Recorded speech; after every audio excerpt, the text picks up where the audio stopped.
Apocalipse capítulo 1, versículos de 1 a 3. Nós vamos iniciar aqui uma série de exposições no livro do Apocalipse, tentar estudar esse livro inteiro. Entendo que esse livro, como os demais da Bíblia, sendo a palavra de Deus, tem grandes ensinamentos, de grande importância, de grande relevância para a Igreja de Jesus Cristo. E hoje nós vamos fazer uma pequena introdução apenas, tentando entender um pouco do contexto e do sentido em que o livro deve ser lido. Assim diz a palavra de Deus, revelação de Jesus Cristo, que Deus lhe deu para mostrar aos seus servos as coisas que em breve devem acontecer, e que ele, enviando por intermédio do seu anjo, notificou ao seu servo João, o qual atestou a palavra de Deus e o testemunho de Jesus Cristo quanto a tudo o que viu. Bem-aventurados aqueles que leem e aqueles que ouvem as palavras da profecia e guardam as coisas nela escritas, pois o tempo está próximo. Quase sempre, meus queridos, quando se fala em Apocalipse, vem a imagem, vem à mente imagens de catástrofes, imagens de destruição. Na mídia, na televisão, nos filmes, no cinema, sempre quando tem uma imagem, uma palavra, se fala de Apocalipse, se imagina a destruição, o fim do mundo, grandes tragédias, muitos males. Quando se fala de termos relacionados à Bíblia, como o Apocalipse, como o Armagedon, se pensa aí em catástrofes nucleares, e coisas que causam medo e assustam as pessoas. A maioria das pessoas tem um certo medo em relação ao Apocalipse. Já vi muitos crentes dizerem que jamais o leem, porque não se sentem bem lendo este livro. Eu já encontrei muitos pastores também dizendo que nunca pregaram no livro do Apocalipse, porque não se sentem bem, acham difícil, acham estranho, e têm receios e têm ressalvas quanto a essas coisas, têm medo de falar algo impróprio, algo inconveniente, e por isso se retraem, por isso não falam. Mas quando nós deixamos de estudar este livro, nós estamos perdendo algo de muito importante. Afinal de contas, ele faz parte do Novo Testamento, o último livro do Novo Testamento, e ele contém algo de grande importância que Deus quis que seja, que seu povo tomasse conhecimento. Por isso, ao contrário de termos medo, receio, algo nesse sentido, devemos aprender a nos alegrarmos com esse livro, a admirarmos esse livro, a louvarmos e glorificarmos a Deus por ter revelado essa parte das Escrituras. Eu tenho estudado o Apocalipse há algum tempo, estudos inclusive bem aprofundados, e cada vez mais eu me sinto fascinado, admirado, extremamente admirado por esse livro. Essa semana inteira eu dei um curso lá no mestrado da nossa igreja sobre o Apocalipse. Ontem eu passei o dia inteiro falando no sino lá em São Bernardo do Campo, só sobre o Apocalipse. E hoje eu volto a falar aqui e não estou enjoado de falar do Apocalipse, porque ele continua sendo para mim um objeto, um instrumento de grande motivação e de algo que eu quero cada vez mais conhecer, cada vez mais entender. Veja que o texto começa com uma palavra, ele diz, revelação de Jesus Cristo. Na língua grega, na língua original, aqui está a palavra Apocalipse. Apocalipse de Jesus Cristo. Por isso esse nome ganhou esse nome, esse livro ganhou esse nome, Apocalipse. Justamente porque é a primeira palavra do livro. Mas o que significa Apocalipse? Exatamente o que está traduzido no nosso português. Revelação. Tirar o véu. Revelar aquilo que está encoberto.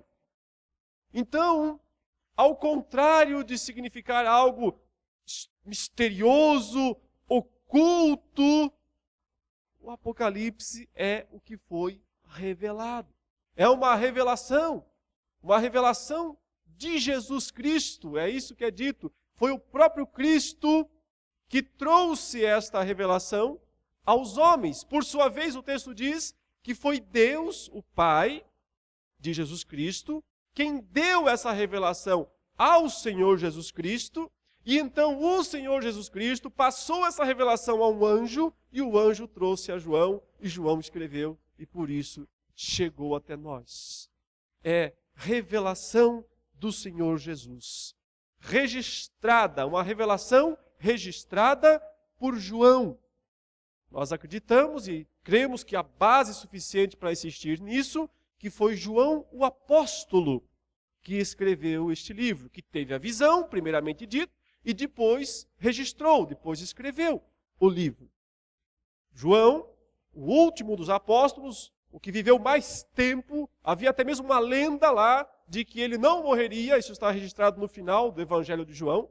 Muitos pensavam que ele nunca morreria, pois ele estava já bem velhinho, provavelmente perto dos 100 anos de idade, o que para o primeiro século, quando a expectativa de vida era de 38 a 45 anos, o homem chegar a 100, de fato, parecia que não ia morrer nunca mais. Parecia que ia viver para sempre. João, então, apesar da lenda dizer que ele viveria para sempre, ele já estava bem velho, mas ele morreu. Talvez não muito tempo depois de ter escrito esse livro. Segundo os pais da igreja, que são aqueles homens que viveram entre o século II e o século IV da era cristã, alguns deles que viveram muito próximos dos apóstolos, dois especialmente, um chamava Justino, o mártir, e outro chamava Irineu. Esses dois homens que viveram por volta do ano 130 a 180 da era cristã, disseram que quem escreveu o Apocalipse foi João o apóstolo. Então eles estavam muito próximos do tempo dos apóstolos. Inclusive, Irineu era discípulo de um discípulo de João, provavelmente um homem chamado Policarpo, que havia sido discipulado pelo próprio João, o apóstolo. E Irineu, sendo um discípulo desse discípulo, afirmou: João, o apóstolo, escreveu o Apocalipse no reinado de Domiciano. Essa é uma citação de Irineu. João, o apóstolo, escreveu o Apocalipse durante o reinado de Domiciano, ou seja, por volta do ano 96 da nossa era. Então, aproximadamente 60 anos, quase 70 anos depois da ressurreição de Cristo. Depois de Cristo ter vindo, ter morrido e ter retornado aos céus, cerca de 70 anos depois, João, o apóstolo, ainda vivo, velhinho, perto dos 100 anos, escreveu lá da ilha de Patmos, que ele mesmo diz onde ele estava, uma ilha prisão, uma ilha rochosa, uma ilha que os prisioneiros do Império Romano eram colocados lá. De lá ele teve uma visão, e lá ele relatou, ele escreveu o Apocalipse. Eu quero falar aqui, nessa breve introdução a respeito do livro, o que é o Apocalipse e por que é importante estudá-lo. O que ele é e por que é importante considerar essas coisas, estudar esse livro, prestar atenção a tudo aquilo que foi revelado nele. Então, antes de qualquer coisa, fica claro que o Apocalipse é uma revelação especial de Deus. Toda a Bíblia é revelação de Deus. Toda a Bíblia é inspirada por Deus. É assim que nós cremos, é assim que nós confessamos. Mas o Apocalipse é uma revelação especial dentro desta revelação, porque ele tem um caráter, ele tem peculiaridades só dele, que não vão ser achados tão facilmente em outros livros da Bíblia, pelo menos não em livros completos. Há porções apocalípticas, é assim que nós falamos ou chamamos esses textos que fazem menções escatológicas ao fim dos tempos, à volta de Jesus, ou ao novo céu e a nova terra, ou à ressurreição, ou ao juízo final. Em outros livros, claro, há porções apocalípticas em Isaías, em Ezequiel, em Zacarias, especialmente em Daniel. O livro de Daniel é considerado o Apocalipse do Antigo Testamento. Mas ele não é um livro inteiramente apocalíptico, porque tem uma parte dele que é histórica. Narra período de Daniel e seus amigos na corte em Babilônia. A segunda parte do livro, sim, é quando Daniel recebe visões do céu, quando ele tem visões do futuro, e então, através de anjo, ele também recebe interpretação dos eventos, registra, e portanto há um apocalipse condensado em Daniel. Também há porções apocalípticas ou escatológicas, e quando a gente fala escatológico, estamos falando em relação ao fim, porque escatom, na língua grega, quer dizer fim, o final, a consumação. Então, se eu usar esse termo aqui escatológico, entendam, o fim dos tempos, a consumação, o propósito de Deus que vai se cumprir na hora certa, no momento certo, ao qual ele vem trabalhando e executando ao longo da história, mas vai se cumprir no momento certo que Deus decidiu. Há porções assim, por exemplo, no livro de Mateus, no capítulo 24, o chamado sermão profético, quando Cristo começa a falar a respeito da destruição de Jerusalém e do fim do mundo. Então, ele faz uma série de afirmações a respeito desse período, ou dessas épocas, tanto nos evangelhos sinóticos, ou nos demais evangelhos sinóticos, como Marcos, como Lucas, nós temos repetições parecidas com essa de Mateus 24. Também há algumas porções escatológicas nas cartas.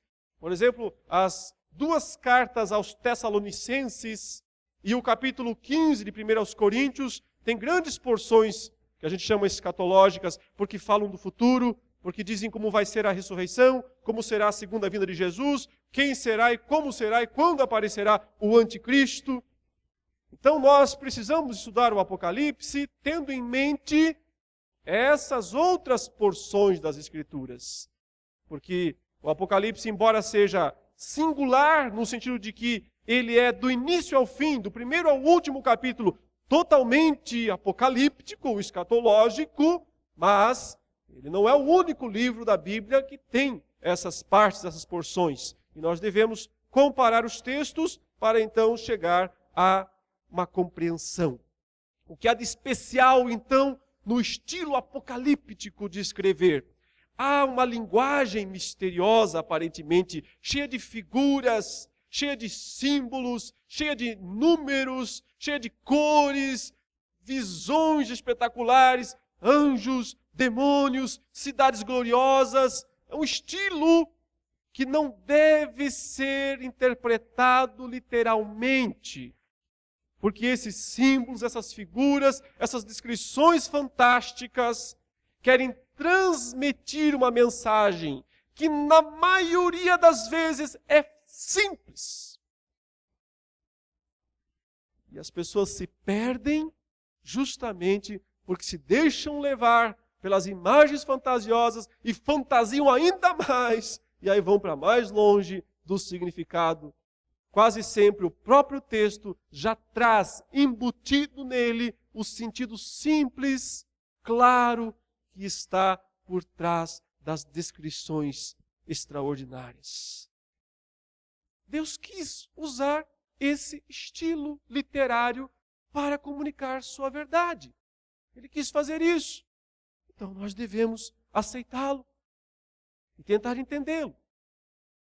No primeiro século, quando o Apocalipse foi escrito, ele não era o único livro com esse estilo de linguagem. Aliás, se você for procurar, você vai encontrar talvez 30 livros apocalípticos escritos lá desde o 2º século antes de Cristo até o 2º século depois de Cristo. No intervalo de 400 anos, floresceu esse estilo de literatura apocalíptica nos dias dos apóstolos, nos dias de Jesus, antes dos dias de Jesus e um pouco depois dos dias de Jesus. Há muitos livros desse período que nós chamamos de livros apócrifos ou livros falsos, pseudepígrafos, ou seja, escritos falsos que surgiram nesse período. Quase todos eles, boa parte deles, desses livros, são atribuídos a grandes personalidades do passado. Por exemplo, você já ouviu falar de um homem chamado Enoque, não ouviu? Claro, ele está na Bíblia, diz que ele foi o 7º homem depois de Adão, aquele que andou com Deus e já não era porque Deus o tomou para si. Ele viveu lá nos primórdios da humanidade, esse Enoque. Mas tem uns 4 livros dos séculos 2, 1 e 1 depois de Cristo, atribuídos a ele, como se ele tivesse escrito. Por isso são chamados de apócrifos. Foram escritos depois, foram escritos pelo autor. Eles são escritos falsos, atribuídos a alguma personalidade do passado para que assim tivesse valor, fosse aceito pelas pessoas. Seria o mesmo que hoje alguém aqui do século 21 escrevesse um livro e o atribuísse, escondesse em algum lugar e colocasse lá como autor alguém do passado, alguém do século passado, ou alguém mais antigo ainda, vamos dizer, atribuísse lá, sei lá, a Napoleão Bonaparte. Foi ele que escreveu esse livro. Ele não podia escrever, porque ele viveu há séculos atrás, ele não pode ter escrito esse livro agora. Ou então, atribuir, sei lá, esse livro foi escrito por Nero, o imperador, que viveu há 2000 anos atrás. Seria como Nero escrever um livro hoje, se ele viveu há 2000 anos atrás? Então, esses escritos que circularam pela Palestina e também pelo mundo greco-romano daqueles dias, e que eram chamados, ou hoje são chamados de apocalípticos, na sua maioria, eles são escritos falsos. São todos escritos falsos. Não foram escritos pelos autores de quem se diz. Por exemplo, existe um apocalipse de Pedro, um apocalipse de Paulo, um apocalipse de Tomé, um apocalipse de Abraão, um apocalipse de Adão. Até Adão escreveu um apocalipse. Existe um apocalipse de Isaías, de Baruque, de Esdras. Nenhum desses autores escreveu apocalipses. Então, nós temos aqui o apocalipse verdadeiro, escrito por João, testificado, atestado pela história da igreja. Os outros não são verdadeiros. No entanto, os outros refletem um anseio das pessoas do primeiro século antes de Cristo e também do primeiro século depois de Cristo. Um anseio que é importante entender, porque aí nós entendemos também o Apocalipse. Havia um desconforto nos crentes de Israel, digamos assim, do período intertestamentário. Acabou o Antigo Testamento, o último livro foi escrito lá mais ou menos 400 e poucos anos antes de Cristo, e aí nós temos um vácuo, um período em que ninguém escreveu revelação, não tem mais palavra inspirada. E ao mesmo tempo parece que aquelas promessas antigas não estavam se cumprindo neste período. Porque Israel não se tornava uma nação livre. Israel ia passando de mão em mão. Primeiro eles foram prisioneiros, escravos de Babilônia, depois passaram para o Império Medo-Persa, depois passaram para o Império Greco-Macedônio, depois passaram para os generais de Alexandre, os Ptolomeus do Egito, os Seleucidas da Síria, e depois eles caíram na mão de Roma. Então, nesse período de séculos, de 5 séculos, Israel foi autônomo, independente por um curtíssimo período de tempo. Então, ficava a dúvida na cabeça dos israelitas, mas Deus se esqueceu de Israel? Deus abandonou o seu povo? Deus não está mais abençoando, não está mais ajudando a sua nação escolhida? Por isso que esses homens vão escrever os apocalipses desse período, tentando trazer para o povo uma informação de que Deus não se esqueceu e que Ele vai agir. Mas Ele vai agir só num futuro extraordinário e até lá Israel vai padecer, Israel não vai ter salvação, a não ser quando Deus intervir lá no mundo vindouro. Por isso, os apocalipses desse período são negativos na sua maioria. E o apocalipse bíblico de Jesus Cristo é cheio de esperança, é cheio de otimismo, apesar de também entender a dura realidade em que os cristãos estavam na última década do primeiro século, sob terrível perseguição do Império Romano. Mas apesar desse contexto, a mensagem do Apocalipse é otimista, é esperançosa. Eu espero tentar fazer os irmãos queridos poderem entender isso à medida que nós estudarmos. Portanto, aqui já está a primeira verdade fundamental. O Apocalipse tem um estilo literário próprio. Se você não entender isso, você não vai entender o livro. Suponha que você nunca tivesse lido poesia nenhuma, não soubesse o que é esse estilo literário chamado poesia. Aí um dia cai uma poesia na sua mão. E você vai ler, você vai achar a coisa mais estranha do mundo. Você não vai conseguir entender quais são as fórmulas que compõem, por que tem aquela rima, por que aquelas palavras parecem que são forçadas para se arranjar, para se acertar, para ter a métrica. Por quê? Porque você não está habituado a ler aquele tipo de literatura.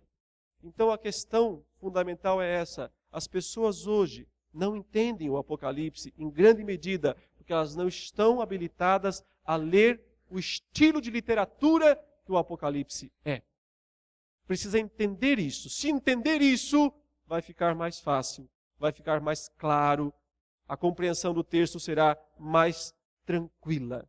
Portanto, o que é o Apocalipse? É uma revelação especial de Jesus, de grande valor, mas tem essas características, essas peculiaridades que precisam ser consideradas, caso contrário, vai ser muito difícil compreender o sentido, compreender o significado. Mas note que o próprio Apocalipse se autodefine como uma profecia.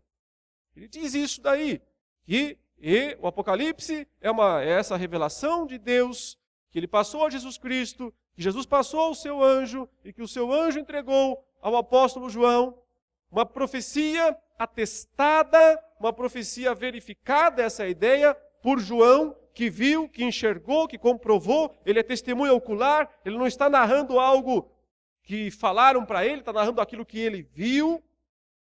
E ele chama isso de uma profecia testificada. A questão, meus irmãos, importante nesse começo de estudo do livro, é entender o seguinte: primordialmente o Apocalipse fala do quê? Ele fala do futuro? Ele fala do passado? Ou ele fala do presente? Qual é a principal perspectiva do livro do Apocalipse? Grande parte das pessoas imagina que é futuro, tudo futuro. Tenta ler pensando no que vai acontecer. Mas o Apocalipse não é primordialmente ou primariamente um livro que fala do futuro. Sim, ele fala do futuro. Mas antes de falar do futuro, ele fala do passado. Ele constrói ou ele reconstrói toda a fundamentação doutrinária do cristianismo,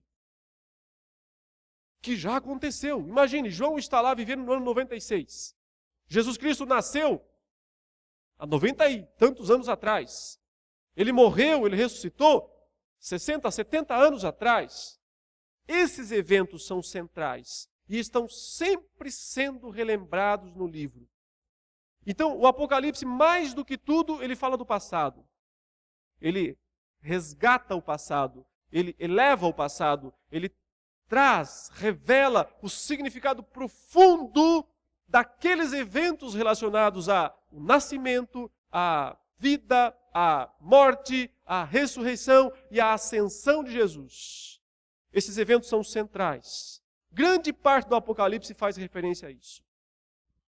E quando nós não prestamos atenção, então nós ficamos fazendo aí, a nossa imaginação vai ver coisas bem diferentes e vai se perder num labirinto de interpretações. O Apocalipse fala essencialmente do que Deus já fez, do que Deus já realizou, do que Deus já operou.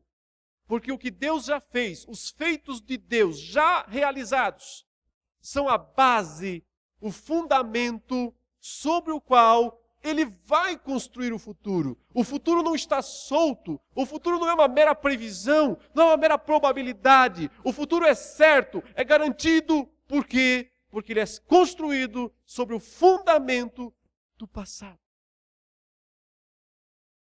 Então, o Apocalipse não fala nem só do passado, nem só do futuro. Ele fala do passado e do futuro. E do presente. Que presente? Presente contínuo. O presente dos dias de João, lá no século I, no ano 96 ou 97, aqueles dias, se você não consegue entender um pouco daqueles dias, você não entende o livro. Não há como entender o livro sem entender um pouquinho daqueles dias, porque o livro foi escrito para aquelas igrejas. Ele diz, escreve João e envia para as igrejas de Éfeso, de Esmirna, de Sardes, de Tiatira, de Pérgamo, de Filadélfia, de Laodiceia. Escreve para essas igrejas. Elas eram igrejas que existiam lá naquela região da Ásia Menor, onde hoje é a Turquia. Eram igrejas reais, como a nossa. Feita de homens, mulheres, só que viviam numa situação menos confortável do que a nossa. Sob intensa perseguição, martírio, espólio dos bens. Para essas igrejas, o Apocalipse foi escrito. Por isso, antes de tudo, eu tenho que me ver, eu tenho que me imaginar como um cidadão, como um cristão do primeiro século. Então, se eu entender um pouquinho da vida deles, do que eles faziam, dos seus medos, dos seus anseios, das suas expectativas, o livro vai ficar muito mais fácil. E eu espero ajudá-los a entender isso nas nossas exposições. Mas então também, aquilo que se aplica àqueles homens do passado, àqueles crentes do primeiro século, também se aplica a nós. Por isso, o Apocalipse fala também do nosso presente. Não só do presente dos cristãos das 7 igrejas da Ásia, mas do presente nosso e do presente de qualquer pessoa em qualquer época da história, porque os princípios revelados no Apocalipse se aplicam a todas as eras. Portanto, o Apocalipse fala do passado, do presente e do futuro. E é preciso considerar tudo isso conjuntamente para conseguir entendê-lo. Caso contrário, fantasias, labirintos, só isso que nós vamos encontrar para não sair do lugar. O que é o Apocalipse, portanto? O Apocalipse é uma revelação especial de Deus, que usa figuras, símbolos, números, cores, etc., para transmitir uma mensagem simples. O que ele é mais? É uma profecia testificada por um homem que é testemunha ocular, João, o apóstolo. Fala do futuro, mas também fala do passado e fala do presente. E finalmente, por que é importante estudá-lo? O versículo 3 nos diz isso. Ele diz, bem-aventurados aqueles que leem e aqueles que ouvem as palavras da profecia e guardam as coisas nela escritas, pois o tempo está próximo. Bem-aventurados. É interessante que ele diz aqui, aqueles que leem e aqueles que ouvem. Porque o Apocalipse era um livro que foi escrito num pergaminho. Aqueles pergaminhos antigos que nós vemos nos filmes ou nos museus. Um livro escrito num rolo, talvez, pele de ovelha. De algum modo ele foi contrabandeado de Pátimos, onde João estava lá prisioneiro. E de algum modo ele conseguiu sair da prisão, da ilha-prisão, e foi mandado para as 7 igrejas. Chegou na primeira, Éfeso, que era a principal cidade da região da Ásia Menor, e a cidade onde João foi pastor no passado. Ele pastoreou essa igreja. Foi a primeira a receber. Qual era o processo de descobrimento, de leitura do livro? Uma pessoa ia à frente da igreja, abria o rolo e lia. E as demais pessoas assentadas ouviam. E provavelmente aquela seria a única oportunidade de muitos daqueles cristãos de tomarem conhecimento daquele livro. Porque talvez nunca mais na vida teriam acesso a ele. Posteriormente foram feitas muitas cópias, mas muitos morreram já naqueles dias. E talvez a única oportunidade foi essa. Você pode imaginar a atenção que aquelas pessoas prestavam? A concentração daqueles primeiros cristãos, quando eles recebem o rolo, recebem o pergaminho, e alguém diz, foi escrito pelo apóstolo João, o último dos apóstolos, que está lá na ilha de Pátimos, um prisioneiro. Ele teve uma visão de Deus, uma visão de Jesus Cristo lá. E ele escreveu esse livro e mandou para nós para que fosse lido. As pessoas não iam ficar sentadas lá pensando em alguma outra bobagem da vida, não. Elas não iam ficar pensando nas dívidas que tinham que pagar amanhã, ou se o time do futebol lá ganhou ou perdeu. Isso para elas não valia mais nada. Elas estavam atentas, querendo absorver ao máximo possível os ensinamentos preciosos desse livro. Isso, João está dizendo, bem-aventurados aquele que lê, o leitor, e aqueles que ouvem, os ouvintes, aqueles que não se distraem, aqueles que prestam toda atenção, aqueles que querem absorver cada palavra, querem compreender todo o significado desta maravilhosa revelação, desta maravilhosa profecia que foi revelada por Deus. Se eles prestassem muita atenção, eles veriam umas coisas extraordinárias. Se eles fizessem muito silêncio durante a leitura do livro, e os seus ouvidos estivessem atentos a cada palavra, eles veriam que esse livro não é fantástico, formidável, apenas por causa das suas imagens, dos seus símbolos e da sua revelação, mas eles conseguiriam ver que a própria escrita é extraordinária, é cheia de detalhes, detalhes interessantes e detalhes que transmitem um grande conteúdo. Foram esses detalhes, ou são esses detalhes que eu tenho pesquisado. Tem sido alvo principal das minhas pesquisas no Apocalipse, tentar entender os detalhes literários e o quanto há de riqueza nessas coisas. Por exemplo, você acabou de ver aqui, não é? João dizendo, bem-aventurados aqueles que leem e aqueles que ouvem. Durante o livro inteiro, ele vai falar 7 vezes isso. Ele vai dizer 7 vezes, bem-aventurados para alguma coisa, para alguém. Só o leitor atento veria isso, pegaria isso. Se tivesse distraído, pensando em alguma outra coisa, passava batido. Eu quero mostrar aqui um pequeno gráfico aos irmãos, um dos detalhes, apenas um dos detalhes literários ricos desse livro, que é o uso dos números. João usa pelo menos uns 10 números no livro inteiro, mas o principal é o 7. É o número que ele mais usa. E esse número é o número que representa Deus, a perfeição, as coisas celestes. E eu acabei de dizer que João 7 vezes fala bem-aventurados alguém ou alguma coisa. E eu quero mostrar esses textos para os irmãos. Vejam aí, nesses versículos, em Apocalipse 1:3, acabamos de ler, ele diz, bem-aventurados aqueles que leem, aqueles que ouvem. Tá. Lá no 14:13, ele diz, então ouvi uma voz do céu dizendo, escreve, olha aí, bem-aventurados os mortos, que desde agora morrem no Senhor, sim diz o Espírito, para que descanse das suas fadigas, pois as suas obras o acompanham. Você imagina, João continua lendo, ou melhor, o leitor continua lendo, e de repente, mais uma vez, lá no 19:9, ou melhor, no 16:15, o ouvido do leitor, mais uma vez, tem um estalo, porque ele menciona outra vez.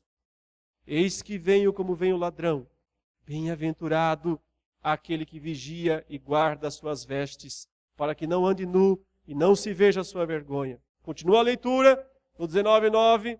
Então me falou o anjo, escreve, bem-aventurados aqueles que são chamados à ceia das bodas do Cordeiro, e acrescentou, são estas as verdadeiras palavras de Deus. No 26, outra vez, bem-aventurado e santo é aquele que tem parte na primeira ressurreição. Sobre esses, a segunda morte não tem autoridade. No 22:7, eis que venho sem demora. Bem-aventurado aquele que guarda as palavras da profecia deste livro. Voltou ao começo, a menção original de guardar as palavras. E termina com a última bem-aventurança do livro, bem-aventurados aqueles que lavam as suas vestiduras no sangue do Cordeiro, para que lhes assista o direito à árvore da vida e entrem na cidade pelas portas. Se o leitor esteve atento, ele contou, ele viu 7 bem-aventuranças. Por que 7? Por que não 6? Por que não 8? Porque há um padrão em torno do número 7 nesse livro. Mais um exemplo que eu quero mostrar aos irmãos. As 7 referências à volta, à vinda iminente de Cristo. A primeira está já no versículo 1, que fala as coisas que em breve, logo, logo, devem acontecer. A segunda está no 2,16. Portanto, arrepende-te, se não venho a ti, já, sem demora, e contra eles pelejarei com a espada da minha boca. 3,11 repete, venho sem demora, conserva o que tens, para que ninguém tome a tua coroa. Essas menções estão no início do livro. Agora você passa o livro inteiro e lá no final você acha mais 4 menções à brevidade, ao que vai acontecer rapidamente, no sentido de que Deus vai cumprir seus planos, seus propósitos. Está no 22,6, no 7, no 12 e no 20. Todos fazendo menção à vinda iminente de Jesus. Por que 7? Porque 7 vezes mencionar isso. Ele quer transmitir uma mensagem com essas informações. Veja, há 7 referências à palavra de Deus no livro inteiro. 7 vezes ele fala sobre a veracidade da palavra de Deus. No 1:2, ele diz, o qual atestou a palavra de Deus e o testemunho de Jesus Cristo. No 1:9, outra vez ele fala, achei-me na ilha de Patmos por causa da palavra de Deus. No 6:9, aqueles que tinham sido mortos por causa da palavra de Deus. No 17:17, ele fala aí que os inimigos têm em seu coração realizar esses pensamentos, dar à besta o apoio que possuem, até que se cumpram, ou até que se cumpra a palavra de Deus. No 19:9, outra vez, ele disse, são estas as verdadeiras palavras de Deus. O próprio nome de Jesus, no 19:13, o seu nome se chama a palavra de Deus. E o 24 fala outra vez daqueles que morreram por causa da palavra de Deus. Tudo isso seria muita coincidência se fosse aleatório. Seria uma coincidência grande demais. É intencional. Porque esse livro foi revelado por Deus, foi inspirado por Deus. E essas marcas, o uso dessas expressões, reforçam a ideia de que de fato ele foi inspirado por Deus. Há 7 referências no livro ao Deus Todo-Poderoso. Já no 1:8 diz que Deus, o Senhor, aquele que é, que era, que há de vir, é o Todo-Poderoso. No 4:8, os seres viventes clamam sem descanso de dia e de noite, dizendo, Santo, Santo, Santo é o Senhor Deus, o Todo-Poderoso. No 11:17, outra canção do povo de Deus, dizendo, graças te damos, Senhor Deus, Todo-Poderoso, que és, que eras, porque assumiste o teu grande poder e passaste a reinar. No 15:13, outro cântico de louvor, do cântico de Moisés, cantado pelos 144 mil, eles dizem, Senhor Deus Todo-Poderoso, justo e verdadeiro são os teus juízos. No 16:7, lá do altar de Deus, outra declaração, outra proclamação dizendo, ó Senhor Deus Todo-Poderoso, verdadeiros e justos são os teus juízos. O 19:6, louva a Deus, dá um aleluia ao Senhor, porque reina o Senhor nosso Deus, o Todo-Poderoso. E a última declaração fala que no novo céu e na nova terra, na nova Jerusalém, não há mais santuário, porque ali está presente o Senhor, o Deus Todo-Poderoso. Sempre 7. 7 declarações dessas coisas são extraordinárias. Leva o leitor a pensar, mas o que tem esse número 7? O que significa isso? Por que todas essas repetições? E não ver isso, não enxergar isso, é desconsiderar boa parte deste livro e da importância desse livro. Mas não é só o uso deste modo que nós vemos no número 7. Há também um uso mais implícito e bem interessante. Eu estou aqui até deixando de fora de falar do uso explícito do livro, porque 26 versículos do livro falam 7. Mencionam explicitamente os 7, 26 versículos do livro. Mas fora todos esses números explícitos, há também esse uso implícito do número 7. Por exemplo, há um padrão de 7 na composição dos cânticos que louvam a Deus e ao Cordeiro, atribuindo 7 atributos de louvor. Veja aí. Digno é o Cordeiro que foi morto de receber o poder, a riqueza, sabedoria, força, honra, glória e louvor. No 7:12 outra vez, dizendo, amém, o louvor e a glória e a sabedoria e as ações de graças e a honra e o poder e a força. 7. Sejam ao nosso Deus pelos séculos dos séculos. Tanto o Cordeiro quanto o próprio Deus são exaltados com cânticos que atribuem 7 expressões similares de adoração. Isso mostra que Deus o Pai, Deus o Filho, são igualmente dignos. Não há diferença entre eles. Jesus Cristo não é um Deus inferior, um deusinho menor. Ele é o Deus Todo-Poderoso. É a segunda pessoa da Trindade. Essas marcas, que não podem ser vistas numa leitura superficial, são vistas quando se lê, quando se ouve, quando se estuda. Bem-aventurados aqueles que prestam atenção. Porque eles vão ver quanto esse livro é fantástico, extraordinário, e o quanto a sua mensagem é ainda maior, ainda mais extraordinária. Eu espero poder fazer isso à medida que nós estivermos vendo. Eu estou fazendo aqui um substrato de 0,01% de toda a gama de recursos literários utilizados por esta obra. Não vou mostrar todos, para não cansar os irmãos, obviamente. Estão ansiosos para ir para a mensagem, né? E é isso que eu pretendo fazer nas próximas pregações. Continuando, só para entender então o porquê do 7, na verdade o número 7 é central na obra do Apocalipse, porque ele divide o livro em 7 partes. E aqui é um outro detalhe necessário. Se você não compreende, se você não vê essas 7 divisões do livro, você não vai compreender o livro.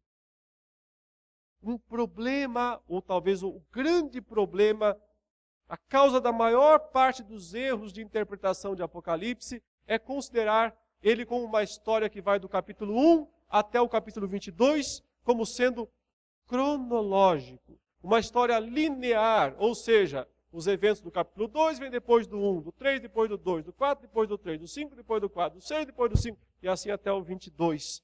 Todo mundo lê assim, normalmente, né? Acho que você sempre lê o Apocalipse assim, pensando que a história vai seguindo normalmente do 1 até o 22. Esse é o modo de não entender o livro. Ele foi escrito em sessões, nós dizemos, sessões paralelas, 7.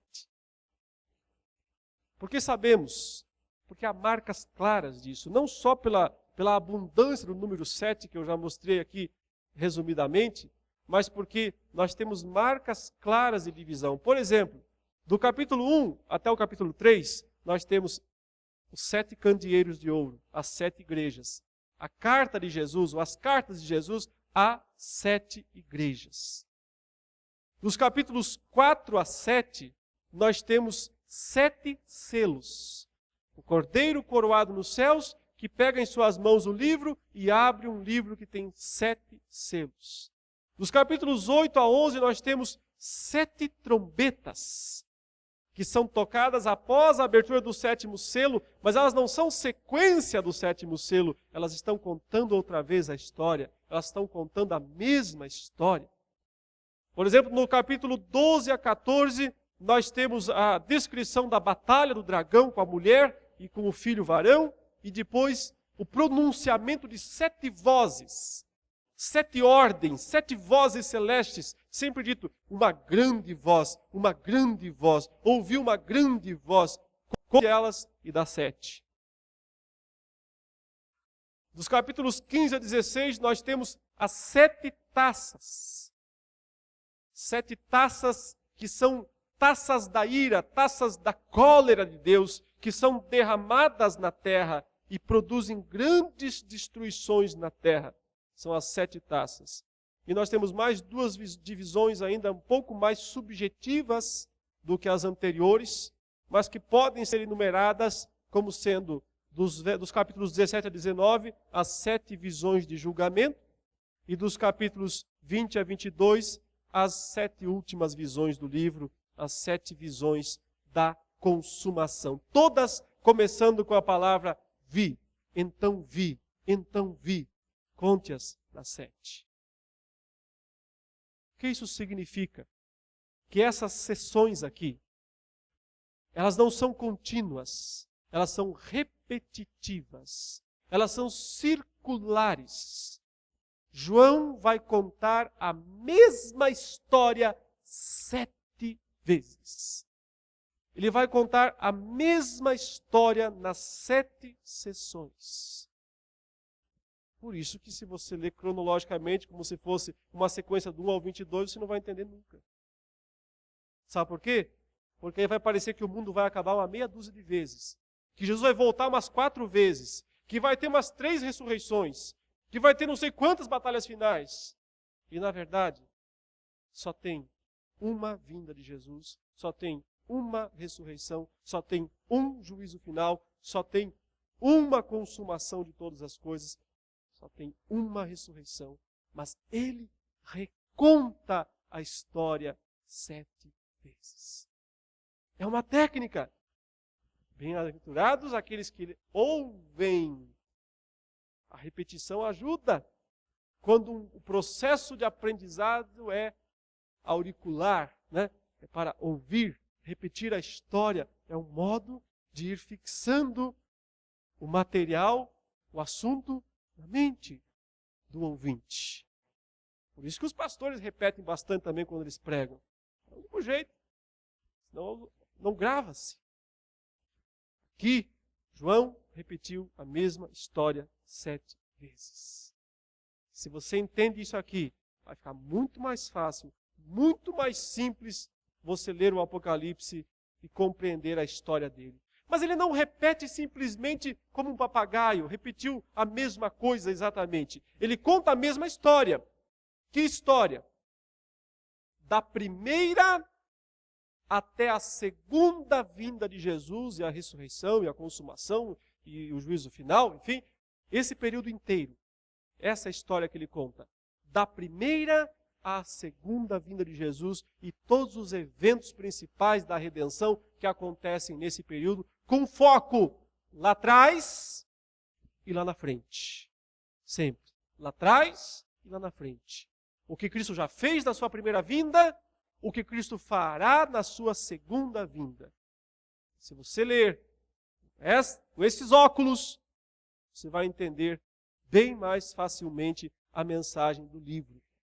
Ele conta 7 vezes, mas cada vez que ele conta tem um novo ângulo. É como se você estivesse vendo um filme, certo? Mas na primeira vez a câmera esteve aqui, filmando esses aspectos. Na segunda vez ela esteve lá do lado, filmando outros aspectos. Na terceira vez esteve lá do outro lado. Então, por exemplo, a primeira sessão, dos capítulos 1 a 3, basicamente é falar da vida da igreja. Da igreja que precisa ser santa, que tem que enfrentar as tribulações, que tem que aguentar firme as perseguições, que Deus está cuidando dela. Ele está no meio dos candeeiros, Jesus está no meio da sua igreja. Essa é a mensagem. A perspectiva é da vida da igreja na terra. A segunda sessão, dos capítulos 4 a 7, enfoca mais a vitória de Cristo quando ele subiu aos céus e quando ele autorizou a igreja a pregar o evangelho em todo o mundo. Então ele capacita a igreja a pregar o evangelho em todo o mundo, mas ele permite que venham perseguições, mortes, tribulações.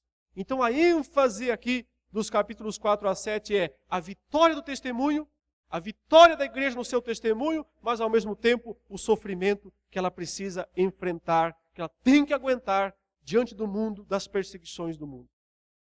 É um outro ângulo, mas é a mesma história. Os capítulos 8 a 11 descrevem a ira de Deus, a justiça de Deus contra o mundo perverso, contra o mundo pecador. Porque se por um lado Deus permite que sua igreja sofra, seja perseguida, seja morta, inclusive, não significa que Deus esteja ausente e que a justiça de Deus não esteja sendo executada na terra. Ela está sendo e será muito mais quando o plano de Deus se consumar. É a mesma história, o ângulo é outro.